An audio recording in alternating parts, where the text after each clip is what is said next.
Namaskara, Krishna. Namaskar.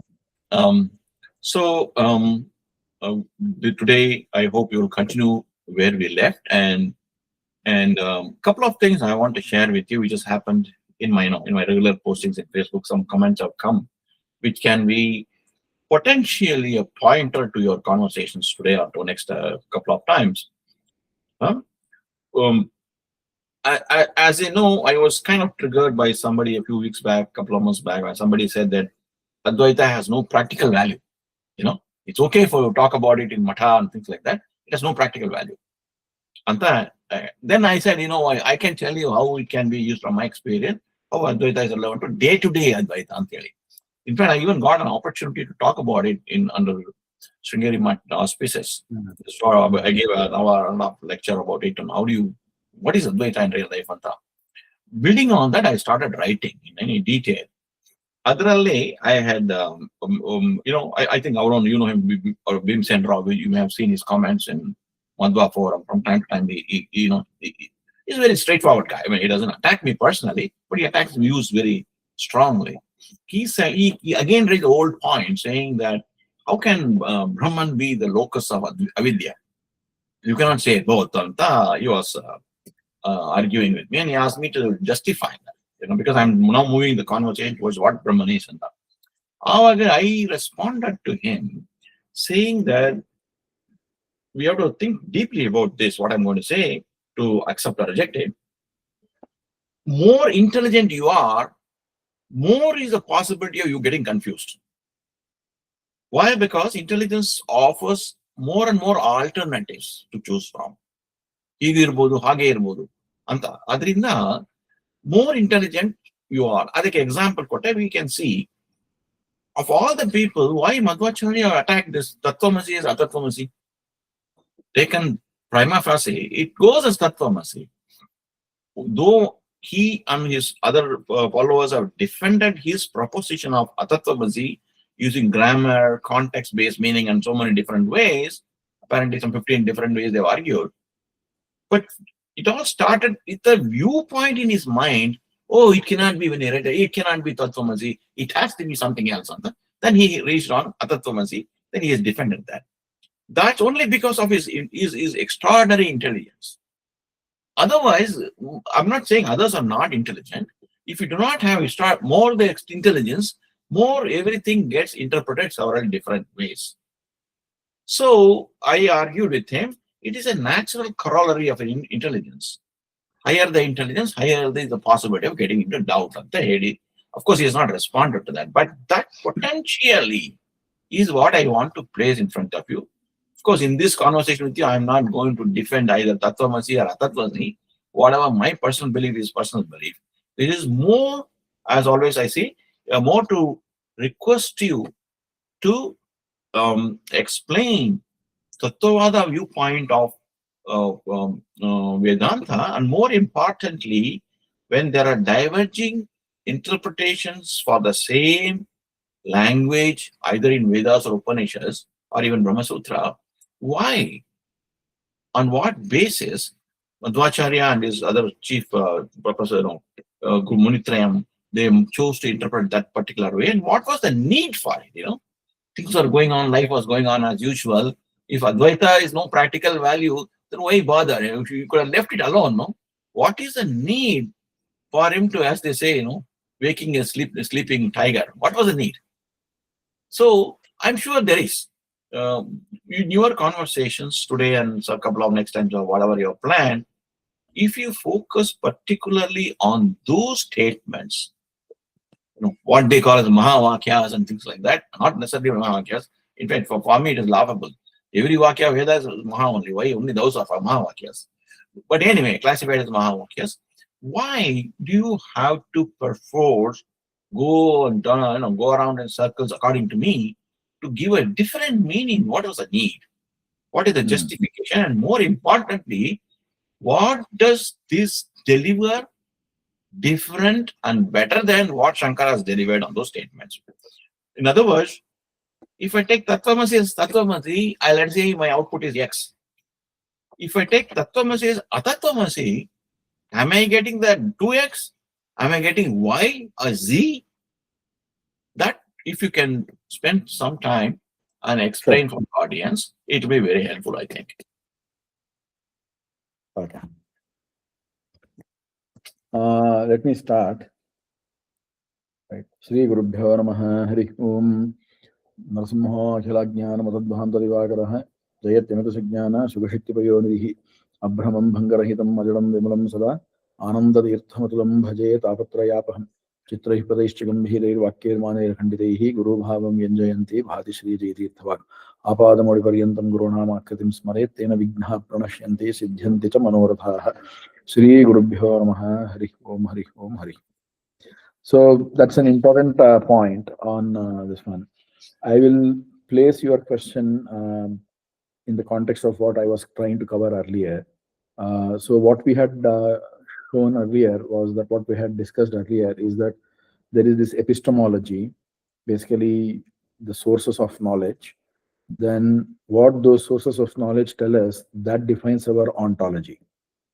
So what it means is that if the source of knowledge says that there are so many types of beings, we have to admit that there are so many types of beings.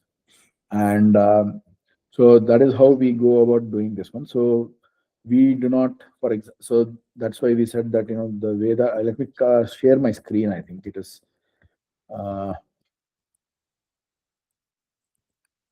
let me share my screen 1 minute, please. There it is.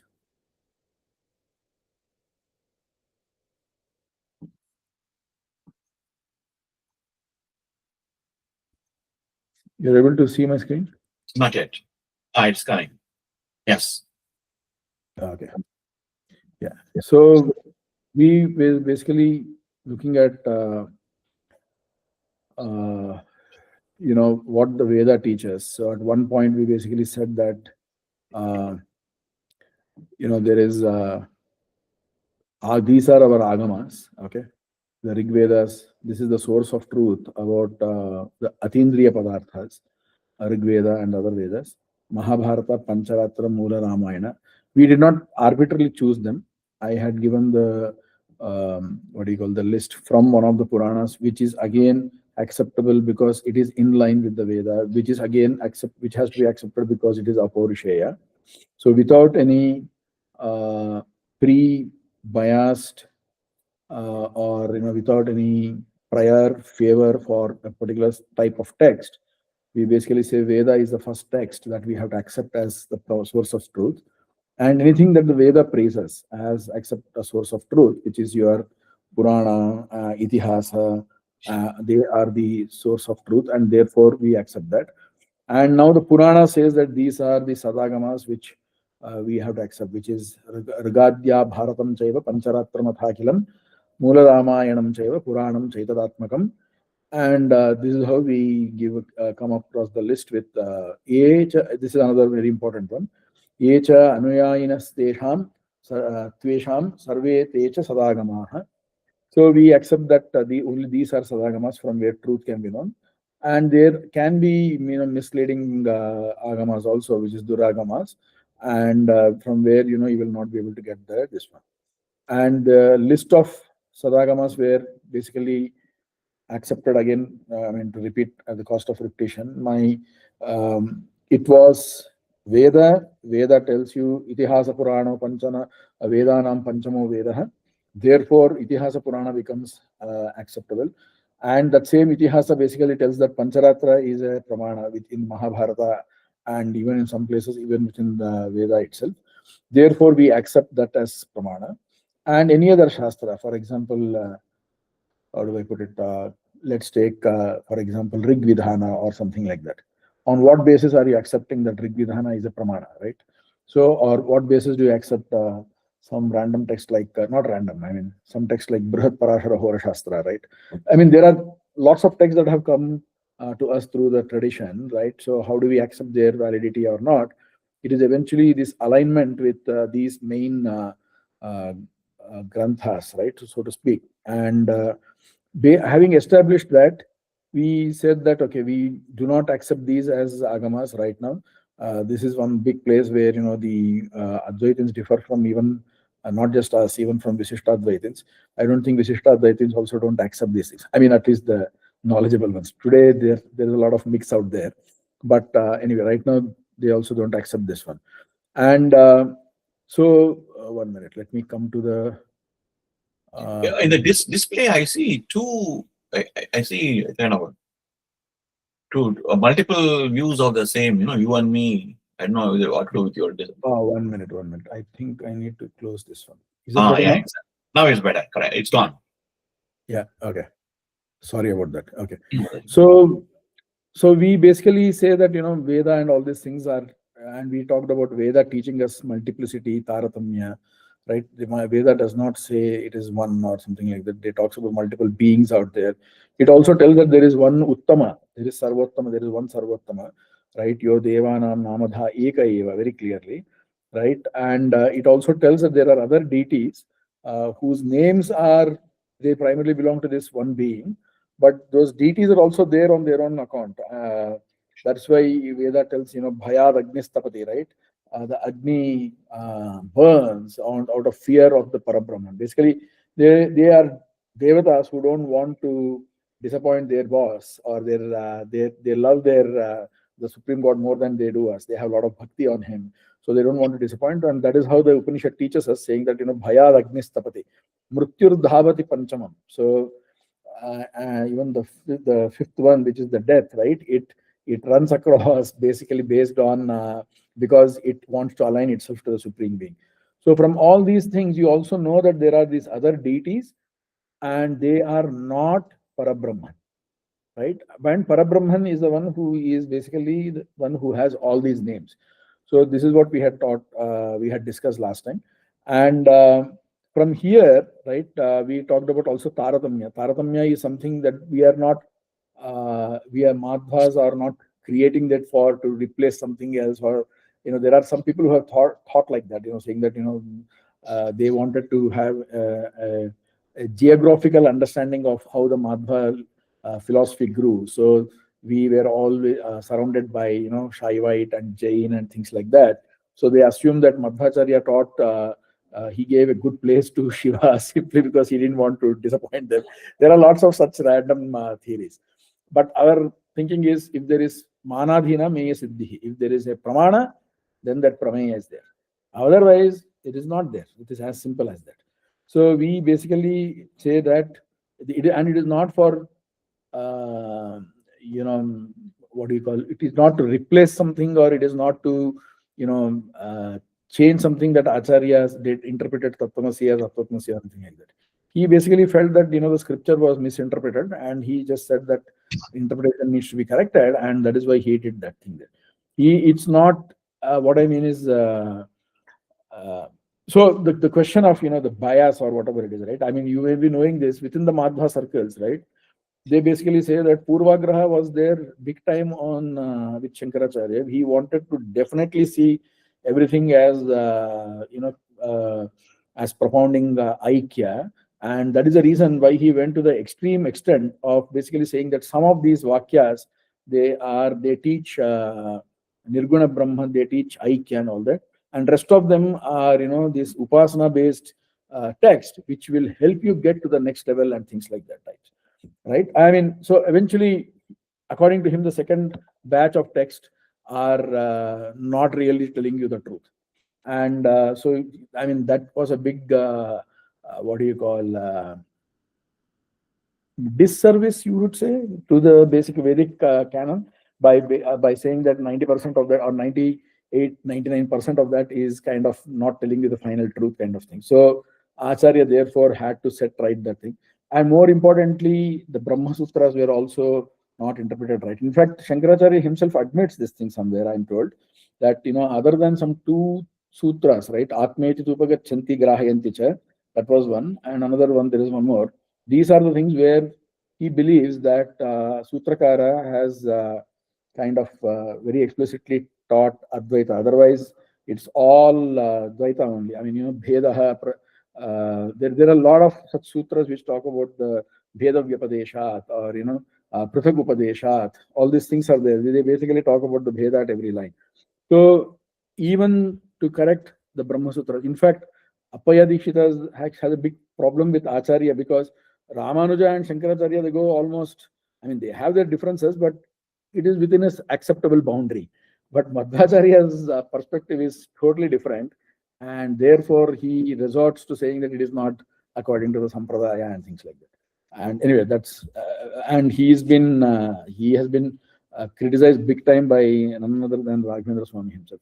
Anyway, coming back, so the thing is that while we say all these things about Veda teaching us multiplicity and Paratamya and all that, it is also true that Veda teaches us that there is, it makes these statements about there being only one soul, or Aham Brahmasmi is there, and Tattvamasi is there, or Yatra hi Dvaitam eva bhavati, Tatra, what is that? Only one will be able to see the another, one will be able to see hear the other, one will, and so on and so forth, right? But where Yatra Sarvam Atmaiva Bhut, where there's only one Atma, or where there is only Atma, there Tatra Kim Kena Pashyat, when who will see what with whom, right? There are all these statements there, especially in the Upanishads.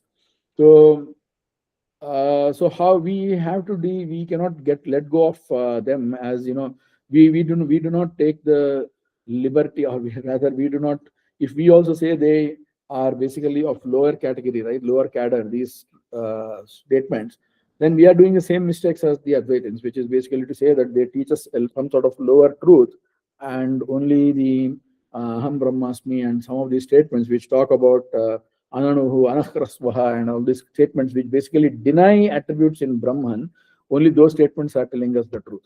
So Shankaracharya talks about this in his Brahmasutra Bhashya, and I think Sankshepa Sharirika, they have all basically, they have built on that, Tattva Vedaka, and so on and so forth. So if we don't want to fall in that same cadre, basically we have to interpret those statements. Now for us, on one hand, you have these statements which basically talk about all these upasanas, vidya, where you are different from Parabrahman, and on these, and then there are these small phrases which everybody else is quoting as telling that Aikya or whatever it is. So the question definitely is, we have to deal with that, and so now we have to deal it with in an unbiased manner. So that is the reason why in our Siddhanta, right, we basically do not instead of just straight away going and then dealing with just giving the meaning, we basically, Acharya has mentioned some set of rules, right? I mean, you will be able to glean these rules from his works, and these are not rules that he has made or he has put. These have been there in any canon, in any system which depends on a text or a set of texts to derive a consistent theory. So it is inescapable that you have to come up with this kind of rules over there. Yes. There's one point I may want to make, which if you want, you can include that in your conversation. Sure. Yes, I totally agree with the proposition that if you are reading some ancient text, word of mouth text, with hundreds of thousands of years back written text, known text, if not written, if you want to do that, you have to follow the same set of guidelines or interpretable rules. I agree. That is understand. So everybody will on the same page. But what always puzzled me is this. If Vedas preceded, I'm sure they preceded, because it's in the breath of Vishnu himself, they preceded Ashtadhyayi and other grammar texts. How can you use these grammar texts, which came much later, go back and say this is how you should interpret because the grammar says so? How? That you should. I would like you to include in your conversation. I'll answer that thing right now itself. See, Panini is the the last known systematizer of grammar. Okay, so one thing we have to learn about grammar is that it is not a top to bottom approach kind of thing. What I mean is that I form a set of rules, and based on those set of rules, words are formed, and those words are formed or used in a certain syntactical manner by the public. It doesn't happen like that. It is exactly the other way around. Okay, what happens is that there is language in parlance. Okay, there is the prayoga of all these words, there is syntax out there. Now what these guys are doing, right, is that what these grammarians are doing is to come up with a set of rules which will codify the language that people are using. Very important difference. So it's the other way around. Basically, the prayoga is already there, and based on that prayoga, they are trying to codify the rules. So if, for example, right, Ramaha and what do you call Ishwaraha is there. So Rameshwaraha is a samasta that happens there. So that a becoming e guna, right, is something that a becoming e is a guna, that is what the grammarian has done that. But that usage has always been there even before Panini came. What he tried to do, right, is to basically give a set of rules that covers most of these grammar, most of the words or the usage that is seen in public and in also in Veda at times. But he admits that, I cannot deal with the Veda, right? And in some places at least, that's why he says Chandasi Bahulam, or Vyatyayo Bahulam. He basically says that these rules can be violated in the Vedic text.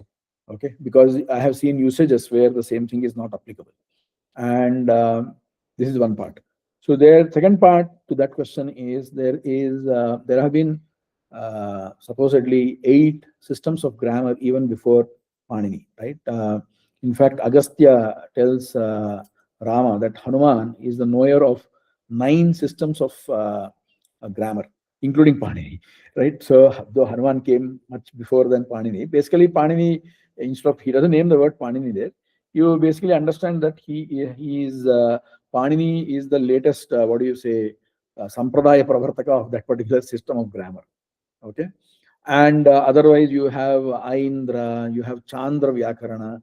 They are all again based on the names of people who were last known to perpetrate or propagate that particular grammar. That is the grammatical system. But essentially, grammar has always been there. It is coeval with the language itself. You cannot have a language which does not have a grammar, right? And that is one part. The third part is that Acharya himself quotes Mahavyakarana. Okay, and at least my small experience, I'm not very familiar with grammar per se.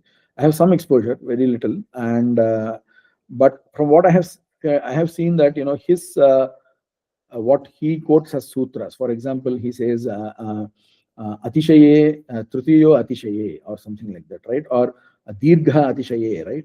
So these things you will find them in even today's parlance also in somewhere or the other, right? For example, when you have to mention, right, when you have to convey what do you call a lot of magnitude, right? He was very tired, you will say like that, right? So that you are stretching that word, right? So what Acharya's sutra, I mean, he quotes it from Mahavyakarana. It is difficult for non-Madhvas to accept it. Okay, I will not even try to justify to them. But anyway, the thing is that he has quoted some 16 such sutras. He says one of this is you go to what do you call when there is atishaya, right? When there is excessiveness, when you want to convey that excessiveness, you simply do dirgha or something like that, right? So in some cases, ka will become ga, gha also, Yes. right? Makhavan will become madhavan. Why? Because he has too many of those makhas. Makha means yajna. So there are such sutras that he comes with. So your question is a very valid one. So Panini was not the one to create that system.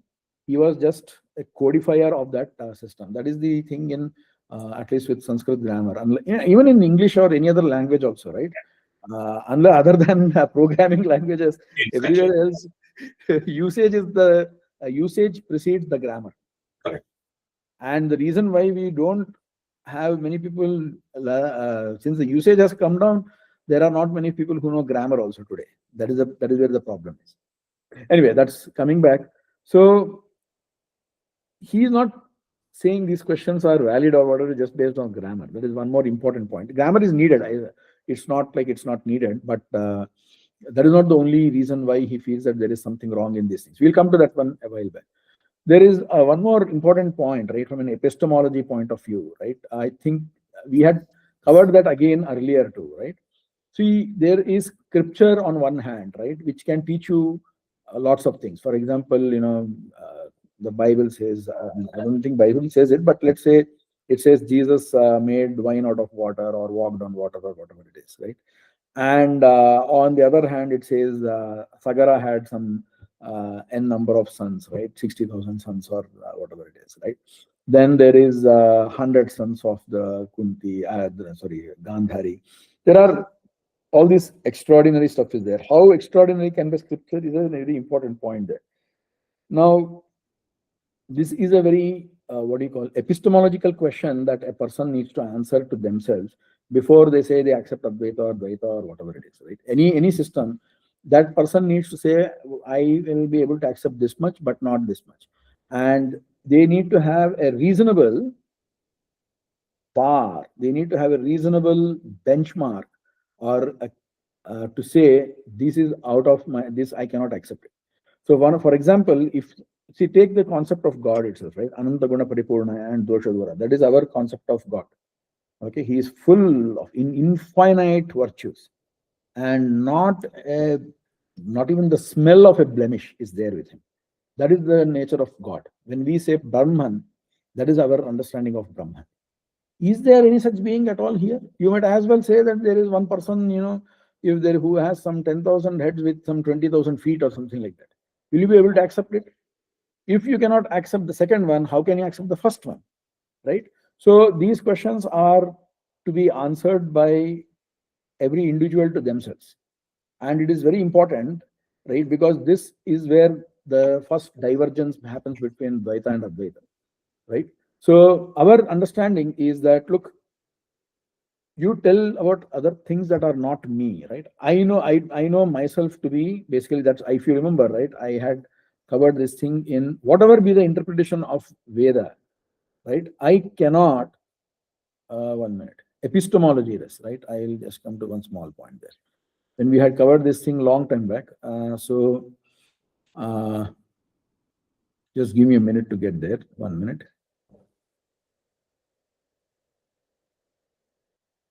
This is all on the Apaurusha actually. Yeah, so this is the main thing, okay? The idea that Sakshi, there, whatever it be, you cannot go beyond what the Sakshi is telling you, right? Sakshi, something, Sakshi says, I felt miserable at so and so time. No amount of scripture can overrule that, okay?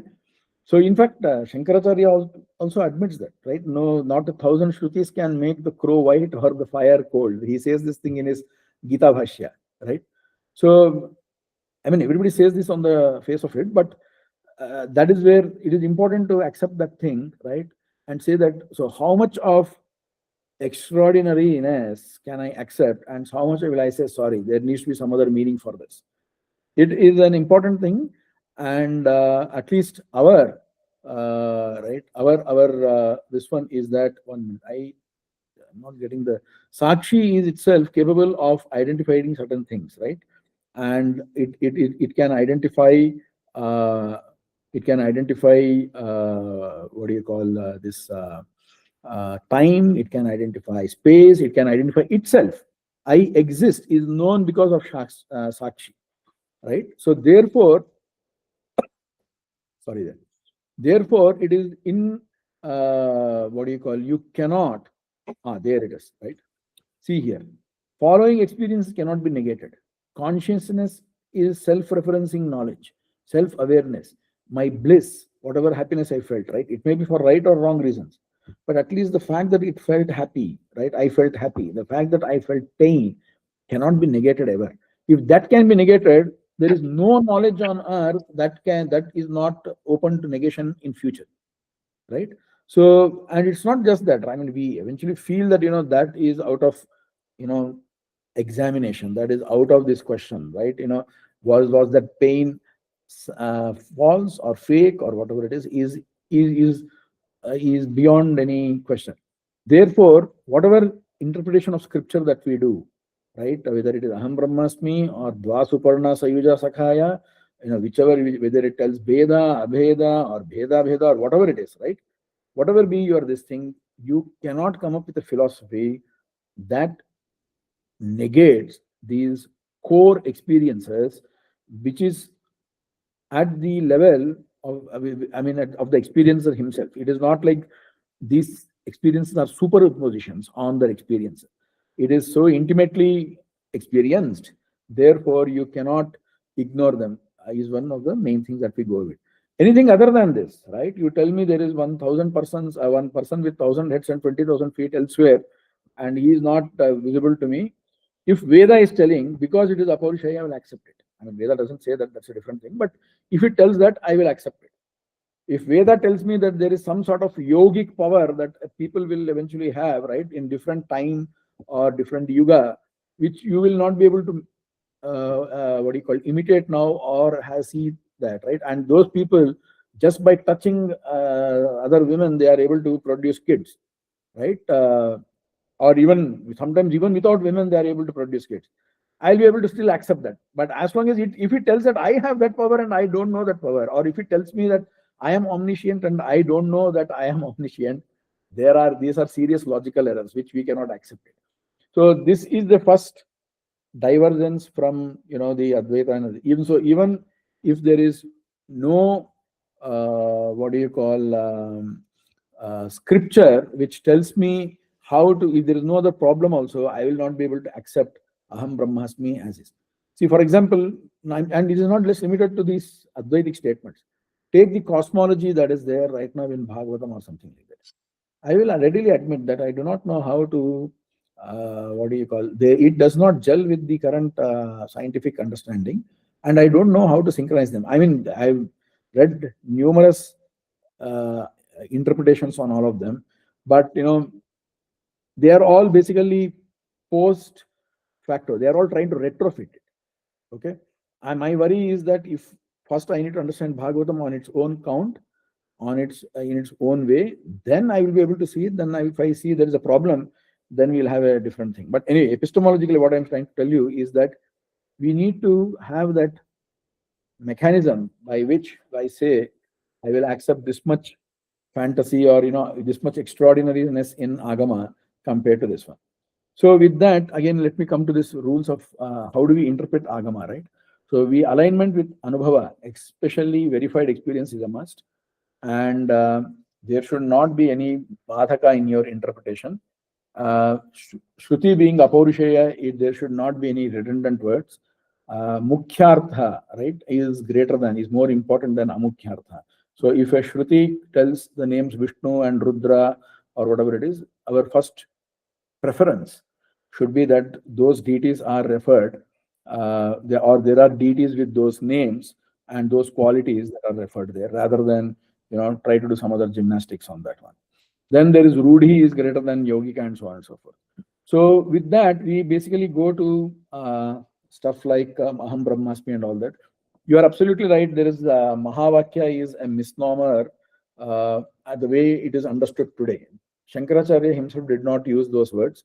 Those are all done by pretty recent. In fact, I don't think you will find them even in. But there is some Mathopanishad or something like that where you will find that. I mean, it's obviously a fake Upanishad, right? Which has been given the title Upanishad, where Shankara giving this each Mathai getting a different Mahavakya is there. Right. But yeah, but anyway, the main point is that but Mahavakya is a term that is used by Purva Mimamsa. Okay, Mahavakya or Avantara Vakya, they use those words, but they use it in a different sense. They don't use it in the same way that we at least the Advaitins today have this one there. But you can see this one, right? You will find that an extension of that Purva Mimamsa thing is there in this Panchadashi. Avantarena Vakyena Paroksha Brahmadir Bhavet Sarvatraiva Mahavakya Vicharatva Vicharat to Aparokshadhihi. Okay, Brahma Parokshadhyartam Mahavakyam Itiritam. Why is it called Mahavakya? Because it will lead to Brahma Paroksha. This is there in Vidyaranyas Panchadashi. So that is the reason why he has called it like that.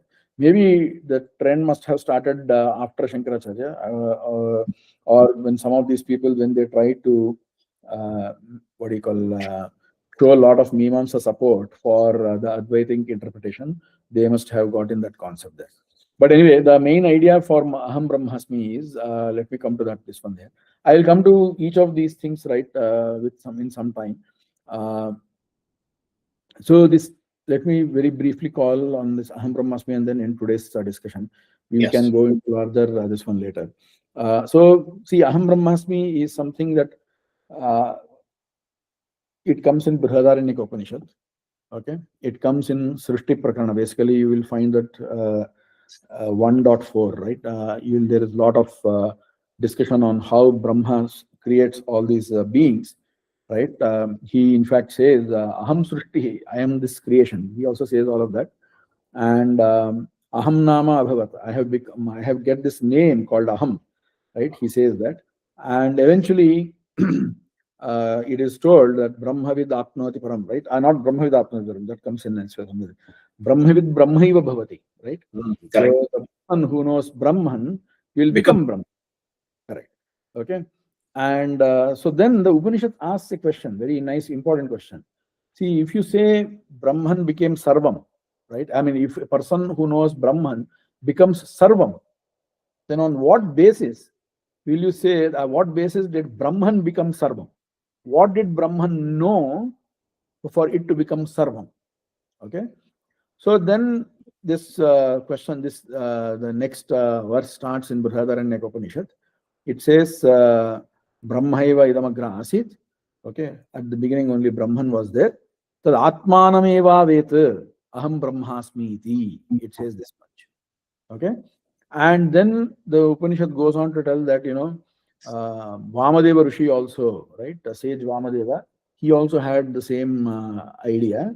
And that is when he said, right, Aham Manuhu, Aham Suryascha Abhavam, okay, and so on and so forth. And then it says that, a person, now I'm talking about the Advaitic interpretation, a person who knows these,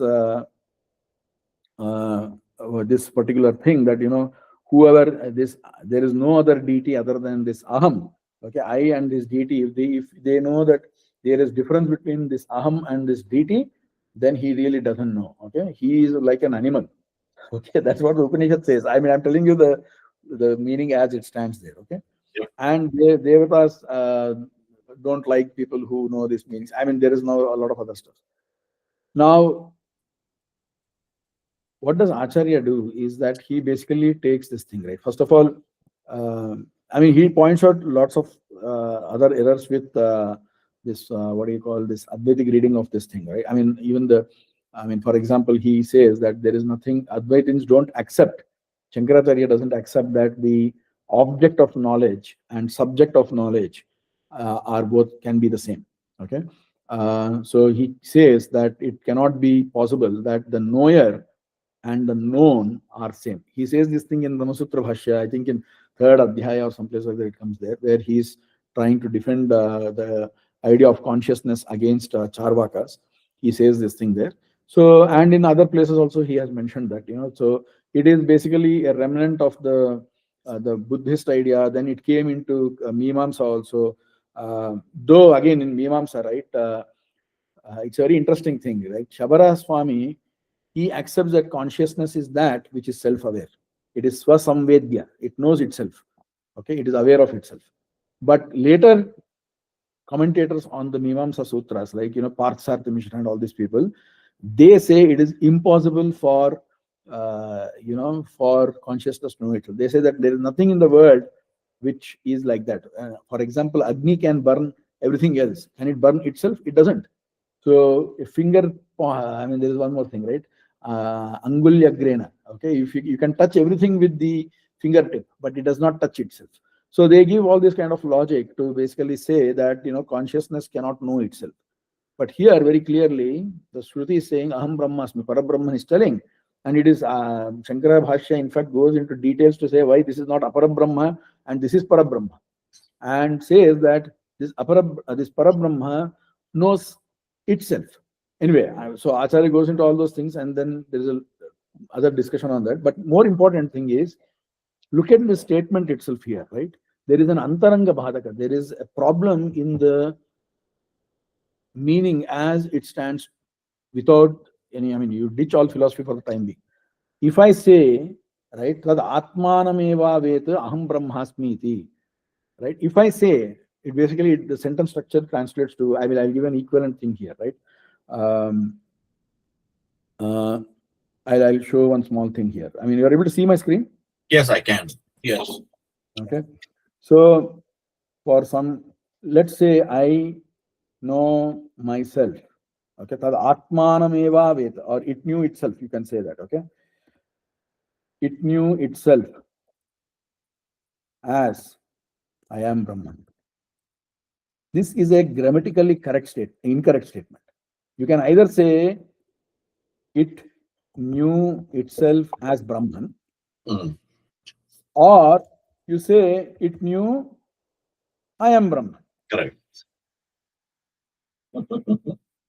Okay, so you don't have to do anything. The Shruti itself, right? This is what the Acharya says. This one, Tad Atmanam eva avet. Okay, aveta aham brahmasmi. So this is what the line is. Okay, it knew itself that it is Brahman. Okay, it is Brahman, it will come. See, that is the point there. So however you interpret iti, either itself is not needed, or aham here is not needed, and asmi is not needed. Tad atmanam eva vetu brahmeti. Understandable. Tad atmanam tadeva tad aham brahmasmi ityeva avet. That is understandable. But not both. So what Acharya points out, I mean, this is one of the things he points out. In this sentence structure, okay, there is a flaw. So independent of, if you accept Shruti as a Parama Pramana, you cannot go ahead with this kind of interpretation, right? With the words, the meanings of the words as they stand. Okay. Therefore, he says, okay, we have to treat each of them as Visheshanash. They are qualities. Okay, aham it is not the pronoun called I. It is, and in fact, the Upanishad itself tells you that thing. Aham nama abhavat. It says that in the same context. The Brahman got the name called aham. Why? Because there was nobody else when he created. Okay, so it is indiscardable. Aheyatvad aham nama. Okay, you cannot, you can ditch your relations, you can ditch this laptop, you can do, you can ditch everything else, but even more ditching than your own identity, what is impossible to ditch is your Parabrahman. You cannot ditch your reliance or dependence on that Parabrahman. Therefore, he is called Aheya.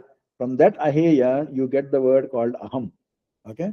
Then Brahma means Paripurnam. He is obviously not telling Aham Brahmasmi means, I am this. There, Brahma is not the name, right? The name is, it is again the quality there. Aham Brahmasmi iti. And Asmi means Sarvada Asti iti Meyam, that I always exist like this. Is having that knowledge is the word called Asmi. So each of these letters, each of these words are treated as adjectives. And why are we doing this so-called twisted interpretation? Because the straightforward meaning will make Shruti, will make the Apaurishaya Veda, will make the flawless Veda have the flaw of using superfluous words. Okay, so that is the reason why we say that there is an Antaranga Bhadaka here. Even if this Antaranga Bhadaka was not there, just because of the epistemological principle that I mentioned, I could have told that, I don't know how to interpret this Shruti, I will keep quiet on that one. But here, the Shruti itself is presenting you with an Antaranga Bhadaka. Antaranga Bhadaka means that Bhadaka is very much within that context itself. Okay. Therefore, we treat this one differently. There is more on this aham words. It is not just in this particular thing there. Tadyoham, so, yosau, soham, all these things are there. Yosau aditya purusha, so ahamasmi, saeva ahamasmi. So we will come to these things in the next class, right? But this is the first thing on Aham Brahmasmi. I'll tell more on the Vamadevas thing also. Then we will understand, Acharya's interpretation on this particular thing. Then we will talk about Tattvamasi also. One thing is, again, it is not just Acharya has given 3 solutions or 3 interpretations to this Tattvamasi. Tattvamasi is just one of them. Okay, his first interpretation in Gita Tattparya Nirnaya is based just on Tattvamasi. He doesn't do anything else there. Okay, it is based on Tattvamasi. So it is a wrong idea to think that he depends on Tattvamasi. His point is that Tattvamasi is a more natural split if you consider what is told in that particular context. Okay, I will talk about that. But Tattvamasi is also fine. He doesn't have a problem telling you it is Tattvamasi. And then, of course, the Brahma Sutra itself tells you Tadguna Saratvat Tadvyapadesha.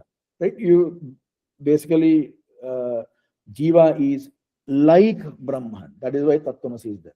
And that is there in regular language also, right? You say Agdir Manavakaha, Simho Devadattaha, right? This Devadatta is a Simha, right? What it means is that he is also as bold or courageous or as majestic. That's what it means. So similarly, when the Shruti tells you that you are Brahman, it means that you are also like that Brahman. You also have a little bit of happiness. You are also made of bliss. You are also knowledge. You are also, you also have the same qualities like what Brahman does. Of course, there is his is infinite. Yours is